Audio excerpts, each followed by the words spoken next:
నీ కటాక్షము నీ దాసుని మీద వచ్చినది.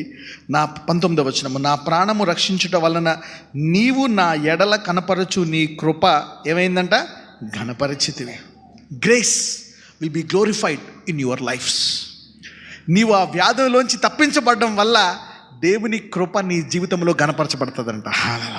ఎవరైతే ఈ కృపను తెలుసుకున్నారో ఈ కృప నిన్ను ఓడిపోయేటట్టు చేయదంట.